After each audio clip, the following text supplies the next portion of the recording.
Spoilers. Spoilers. Spoilers!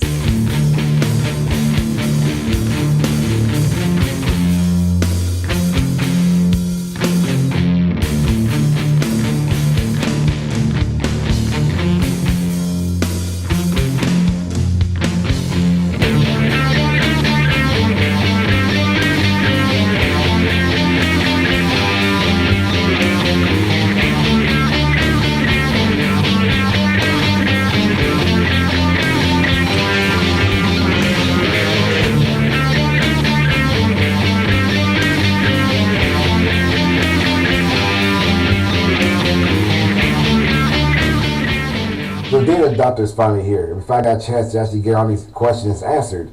Cool thing about it is we get a chance to see Matt Smith again. We haven't seen him since the season finale of the last season. And a lot of the buzz has been around the new doctor, Peter Capaldi. So it was great to see him in the role again, showing us exactly why we fell in love with him. Also, we see David Tennant return. So that was pretty cool as well to see him interacting with each other, having fun, and basically being their own doctors, but just blending in perfectly. Even though there's two actors playing the same character, or basically three actors playing the same character, it feels like we know this character so much, and we know the character's thinking, we know how they interact with each other. It was just perfect acting all around. Matt Smith's Doctor, the 11th Doctor, he's still the current Doctor, so it was pretty cool to actually have him in the front as the main star of the show. They didn't push him aside for David Tennant or for John Hurt, so it was pretty cool they had him front and center. But see how everyone interacted with each other, brilliant. I can't go too much into the story. I really want to go completely into the story, but I just want to say that it was a basic Doctor Who story, the main drive behind everything, but the side story, which is basically kind of the main story, dealing with the War Doctor was a game changer. It basically changed the whole show entirely. The 50th anniversary dealt with the past, did a great job with giving you a little taste of the past for people who haven't actually seen the show before, and basically just enjoying 50 years of Doctor Who while taking it in a totally different direction. This episode changes the show completely.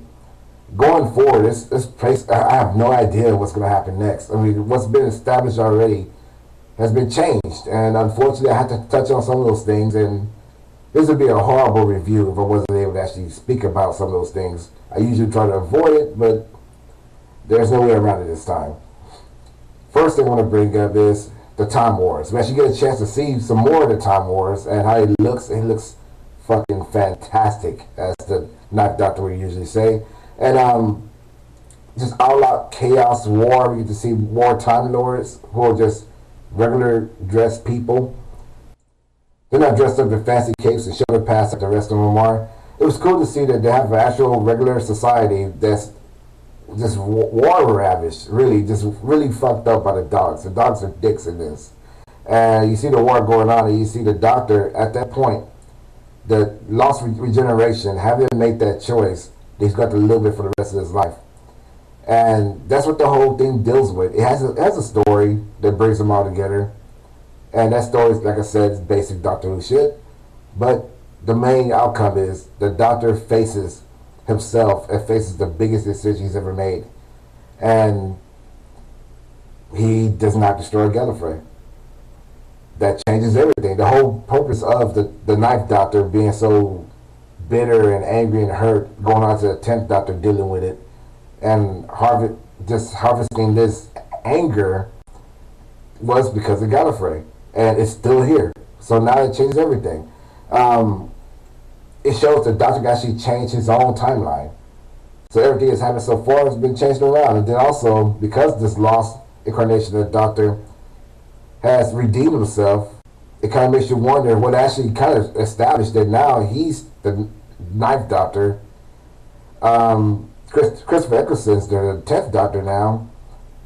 Now David Tennant's the 11th Doctor, Matt Smith's the 12th Doctor, so that makes Peter Capaldi the 13th Doctor. And with that being said and done, the Doctor only has 12 generations, so it makes it wonder how they're going to deal with that with Peter Capaldi. But it all changes the whole show completely, the way they dealt with that.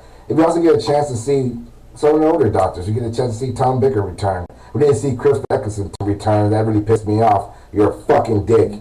We also had a chance to see all the doctors return at the very end. Granted, it was archived video, but it was still fucking awesome how they worked it in there. And we got a chance to see, big fucking spoiler here, a brief moment, Peter Capaldi as the 13th Doctor? 12th Doctor, 13? I'm not sure yet. Make a brief little cameo appearance, just his eyes, but that was enough to let you know he's ready to fuck some shit up. And it was just so amazing the way they changed the story around, the way it's going now, the future you're going to have for Doctor Who is amazing. I don't want to get too much into it. I already spoiled enough of it. I mean, I could go on, scene by scene if I want, but you gotta watch it for yourself. Like I said, I couldn't avoid it. I'm sorry if I did ruin it for anyone else. I didn't want to, but there's no way to avoid any spoilers in this episode. There's no way at all. But I loved it. It actually reminded me of why I love the Doctor so much. Actually introduced someone else to the Doctor Who by showing them this episode, and they're now a fan. So just moving on forward, I want to miss Matt Smith after the Christmas special. I'm really going to miss him. He was my second Doctor, with my first Doctor being the 8th Doctor, but he was the one I fell in love with. They say you never forget the Doctor you fall in love with. So he was my official, in a way, first Doctor. And, he's the one that made me go back and watch the rest of the show and made me a big fan. Now, I know I'm a little late. A lot of people jumped on with David Tennant, but I wasn't watching at the time. And I got a chance to actually get into it with Matt Smith and go back and watch David Tennant and go back and watch some of the older Doctors. And it's going to suck to see him go. It's really going to suck to see him go. And I know that one scene at the very end, I know his last words would be Geronimo. It's going to bring a fucking tear to my eye. But I can't wait to see what Peter Capaldi does with the character. And I can't wait to see exactly how they address what they did with the 50th anniversary episode. I'm a notorious JIM, and Chris Eccleston, you're a fucking dick.